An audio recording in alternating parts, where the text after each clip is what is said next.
Okay mga lods, good morning po no, at kuha lang po tayo ng panibagong update. Ngayon po ay February 1, kauna-unahang araw sa buwan ng Pebrero. Ito po yung nangyari kagabi mga lods. Matinding pagbaha po dito sa amin. Location po na ito, Purok 17 Iloilo, Madapo, Bangkiruan, Davao City. Ito pa rin po yung kasalukuyang sitwasyon namin dito. Mataas pa rin po yung tubig baha. Ito po yung hatid kahapon mga lot. Sa buhat ng grabe yung pagbuhos ng walang tigil na pagbuhos ng ulan ba. Sa ngayon,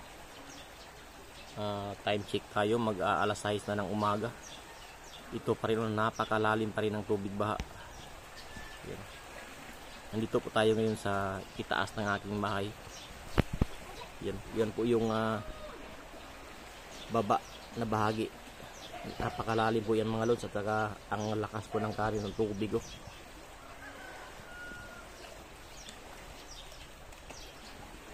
Yan. Lagpas sa kanilang bintana po yan sa aming kapitbahay. So yan pinakadulo mga lods, ano na po yung pinakadulo yan. Yun na po yung mismong Davao River. So hindi lang makikita dito kasi matatakpan yun. Yun na po mismo yung mga lods, yung Davao River, yung pinakailog talaga. Malapit kasi kami sa pinakailog, yung Davao River. So noong nakaraang linggo mga lods, January 19, binaha rin kami, pero hindi kagaya nito na sobrang taas at saka lakas ng tubig. So sa loob ng aking bahay lang siya, hanggang tuhod, pero ngayon ito umabot po siya sa hanggang baywang. Yan napakalakas pa po ng tubig.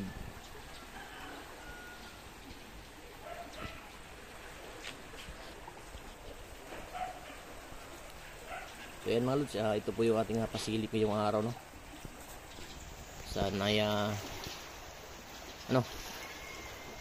yung ibang lugar mas matindi yung sa kanila kasi landslide, grabe yung kanilang mga pinagdaanan. So sa amin dito, ito lang po yun, no, yung pag-up po ng Davao River. Okay, so maya maya ay babalik tayo at magbibigay din tayo ng panibagong update.